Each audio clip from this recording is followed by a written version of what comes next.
Well, I love Texas. And to start with, 10 people have asked me, what happened to your finger? And why is it the middle finger on your right hand? Well, to dispel all questions and so forth, I was one night going to bed, and I went into my bathroom, and I turned on the faucets, not knowing that my son's razor was behind one of the faucets, and it cut a slice off my finger. Now, that's the story. That's a true story. In preparing for this discussion today, I had a piece that I wanted to read to you until 2 days ago when I received in the mail the following. This is Costly Confinement and Sensible Solutions, Jail Overcrowding in Texas. Is Anna with us today? Oh, good. Anna, congratulations. This is an extraordinary piece of work. Oh, it's wonderful, and I hope, I don't know if we have it in papers, but you got to get it and read it. It is an in-depth discussion involving all components of the criminal justice system, and it's something that I tell you will be resounding throughout the entire country. So congratulations. It's a wonderful piece. Now, before the end of the year, I'm going to publish another report. And it's entitled, An Update on State Efforts in Misdemeanor Reclassification, Penalty Reduction, and Alternative Sentencing. When I'm talking to public defenders, I'm talking particularly to people in government and judges, I say, either give us more money or fewer cases. And in this day and age, it's probably going to be fewer cases. And I would like to read to you a piece of an article that's in your book today.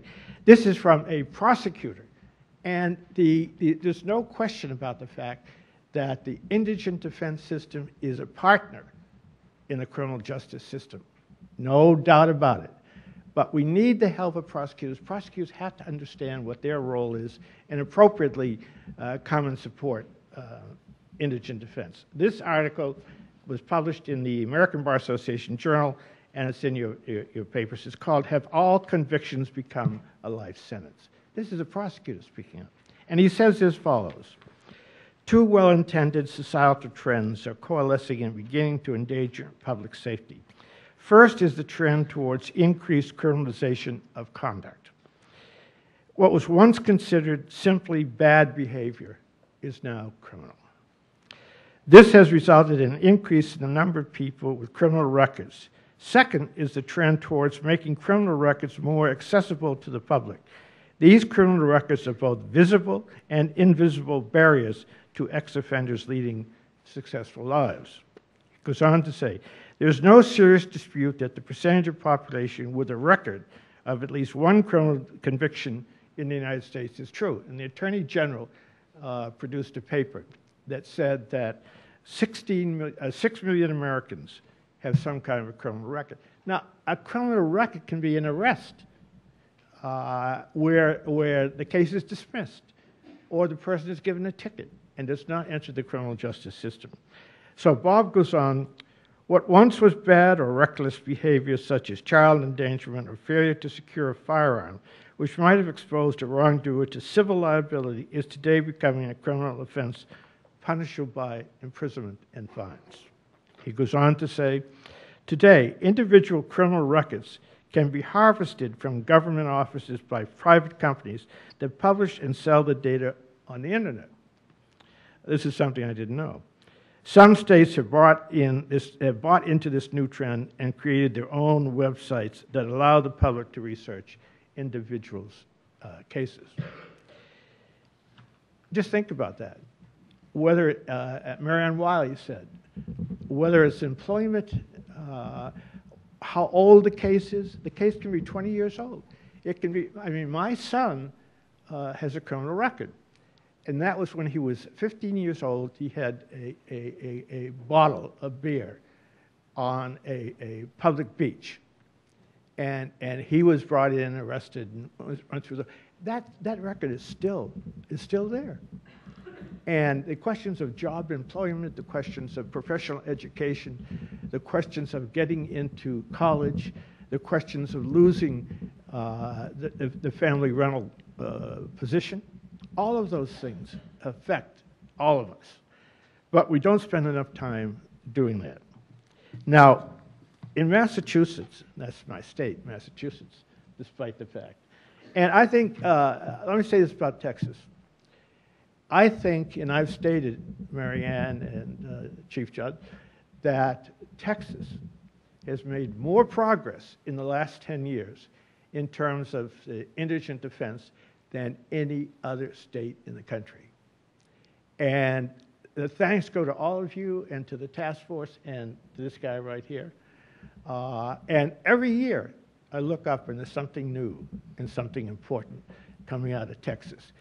Texas has increased their expenditures on indigent defense to a larger percentage than any other state in the country since the year 2000. And they have they doubled the number of defendants? And that is due to all of you, as well as to the task force and the governor and so forth. And I have traveled in some of your counties, and I hope to do some more in the near future. But I'd like to give you a good example of what this all means. And this is from Massachusetts. There was a legislative commission in Massachusetts looking into the whole question of increased costs of indigent defense. This is a legislative commission. And they said, the commission strongly believes that no meaningful reform of the problems plaguing the indigent defense system can proceed without undertaking the task of reducing or modifying the non-serious misdemeanors offenses that currently result in the appointment of counsel. Now, we're talking about, I could give you a long list of minor offenses.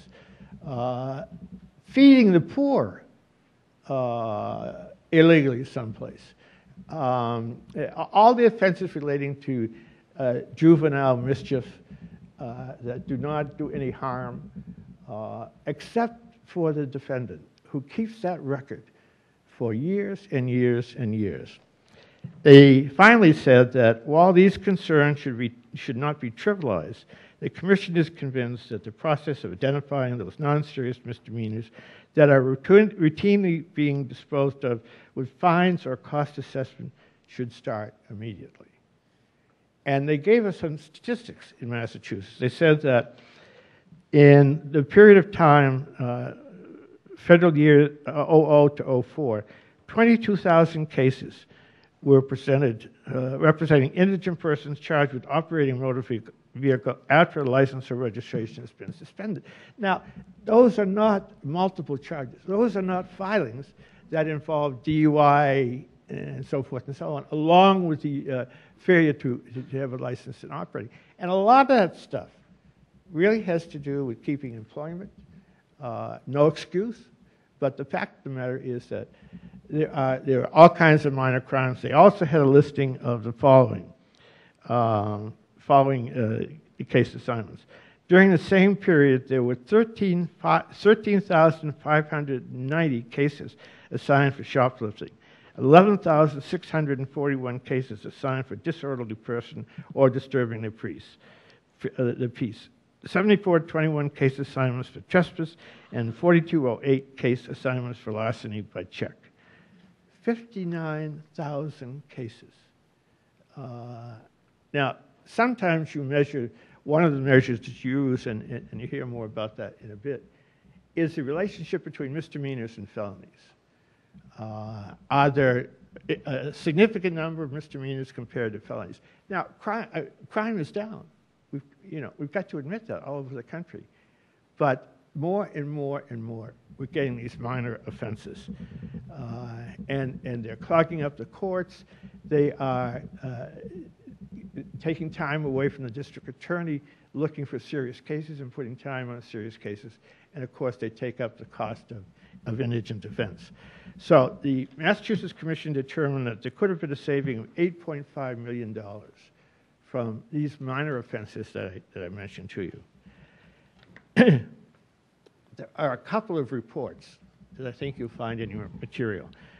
One is the report, Jailing Communities, the Impact of Jail Expansion and Effective Public Safety Strategies by the Justice Policy Institute. We are now spending in this country 1/7 of all the general fund money that the legislature has on prisons, particularly on prisons. 1/7. It is the second largest item after Medicare that the state has to provide. And that is a state responsibility. And the counties have a similar problem, I'm sure, with jails. We're filling them up, we're building more, we are transferring clients from one county to another because we don't have any place for them. We're involved with mental health problems. If a judge determines that someone is not competent, in many cases they sit in jail for 2 months, 3 months, 4 months, 5 months, waiting for a spot in the state facility. And this county has a terrific program on mental health, which is another problem. Jails are not set up to provide services to people that have mental health problems. And yet, probably 40% of all of our lower court defendants have some kind of a mental health problem. And there just are not the facilities in the community to serve these people rather than be in jail. So that is my pledge to you. And Jim, I know you're working on this problem, as is the task force. Marianne Wiley spoke eloquently about it this morning. So you've got all kinds of people, all kinds of help, plus all of you. And what I say to you is, think some more about this. Talk to your judges. Talk to your county commissioners. Talk to the legislature about these kinds of crimes. And my feeling is that if we could get them out of the system, all of the criminal justice components would be better off. The prosecutors would have more time to work on serious cases. The judges would not find a backlog of cases. Indigent defendants would get proper representation. And next year when I come down again, I hope to hear some more about that because I love Texas. Thanks.